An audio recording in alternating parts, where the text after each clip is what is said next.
بسم اللہ الرحمن الرحیم۔ السلام علیکم۔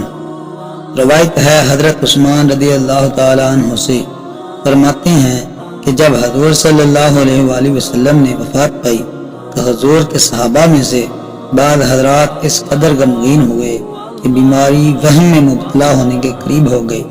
حضرت عثمان فرماتے ہیں کہ میں بھی ان میں تھا۔ ایک میں بیٹھا تھا کہ عمر فاروق گزرے، مجھے سلام کہا لیکن مجھے مطلقاً شعور بھی نہ ہوا۔ جناب عمر رضی اللہ تعالی عنہ نے ابو بکر سے میری شکایت کی، پھر وہ دونوں حضرات میرے پاس تشریف لائے اور دونوں نے مجھے سلام کیا۔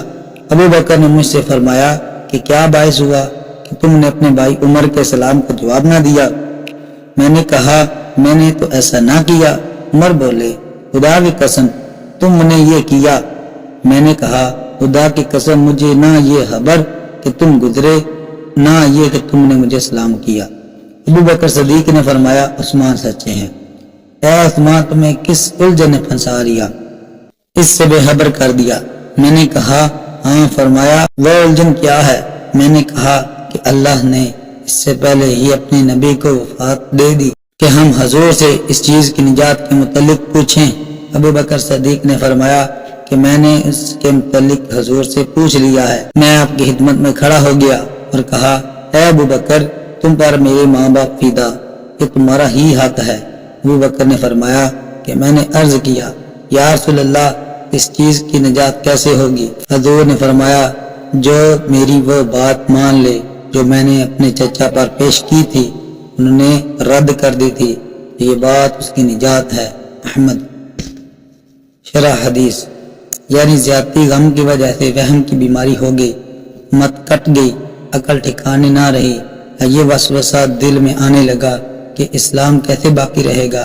اس کا والی چلا گیا، قافلہ سالار رخصت ہو گیا، اب یہ قافلہ کیسے سنبھلے گا؟ یہ تمام خیالات غیر اختیاری تھے۔ خیال رہے کہ حضور صلی اللہ علیہ وآلہ وسلم کی وفات پر رنج و غم سنت صحابہ ہے، مگر پیٹنا ماتم کرنا ممنوع ہے۔ یعنی عمر فاروق نے باواز بلند سلام کیا مگر میرے کان میں ان کی آواز نہ پہنچی۔ زیادتی غم میں سامنے رکھی چیز نظر نہیں آتی، کیونکہ آپ یہ سمجھتے تھے کہ شاید حضرت عثمان مجھ سے ناراض ہیں، اس لیے انہوں نے سلام کا جواب اتنا آہستہ دیا کہ میں نہ سن سکا۔ یہ خیال نہ کیا کہ جواب ہی نہ دیا، کیونکہ جواب سلام فرض ہے۔ اس سے معلوم ہوا کہ حاکم کے سامنے کسی کی شکایت کرنا خصوصاً بغرض اصلاح غیبت نہیں بلکہ سنت صحابہ ہے۔ جناب عمر تو منانے کی نیت سے آئے اور حضرت صدیق اصلاح کے ارادے سے معلوم ہوا کہ کسی کی شکایت سن کر دل پر نہ رکھ لے بلکہ دور کرنے کی کوشش کی جائے۔ اگرچہ جماعت میں سے ایک کا سلام کرنا کافی ہوتا ہے، لیکن یہاں موقع ہی ایسا تھا کہ دونوں حضرات الگ الگ سلام کیا، یا یہ دونوں حضرات آگے پیچھے عثمان غنی کے پاس ہوئے ہوں گے، یعنی نہ مجھ پر یہ گزرے نہ مجھے سلام کیا اور نہ میں نے ان کے جواب میں کوتاہی کی۔ یہ جھوٹ نہیں بلکہ اپنے علم کی بنا پر ہے۔ یعنی تم کچھ سوچ رہے تھے جس کی وجہ سے نہ دیکھ سکے نہ سن سکے۔ تم دونوں سچے ہو۔ چیز سے مراد یا تو دین ہے یا دین اسلام میں دوزخ سے نجات کا مدار کس چیز پر ہے؟ اگر عثمان غنی خود ہی روایت فرما چکے ہیں کہ نجات کا مدار کلمہ طیبہ ہے، اس رنج و غم میں اپنے روایت خود بھول گئے، یا چیز سے مراد وسوسہ شیطانی ہے؟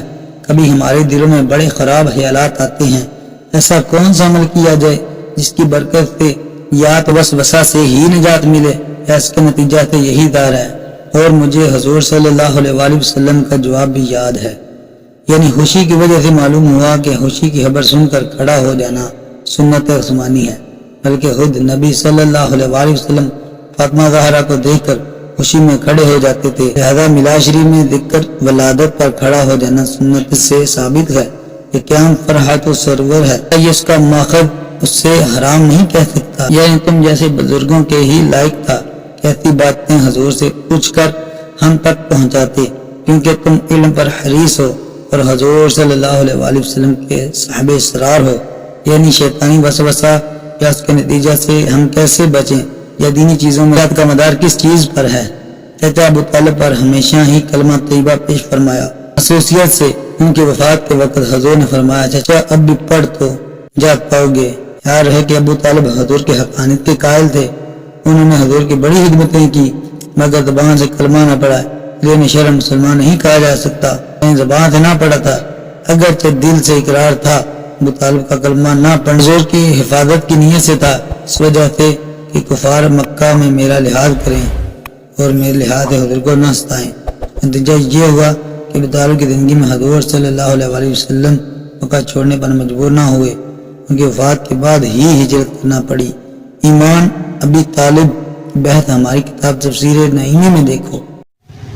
پیارے دوستو، مزید اس طرح کے ویڈیوز دیکھنے کے لیے چینل کو سبسکرائب کریں۔ اللہ تعالیٰ آپ کو ہمیشہ خوش و خرم رکھے۔ حدیث پاک سن کر آگے ضرور شیئر کیجیے۔ جزاک اللہ۔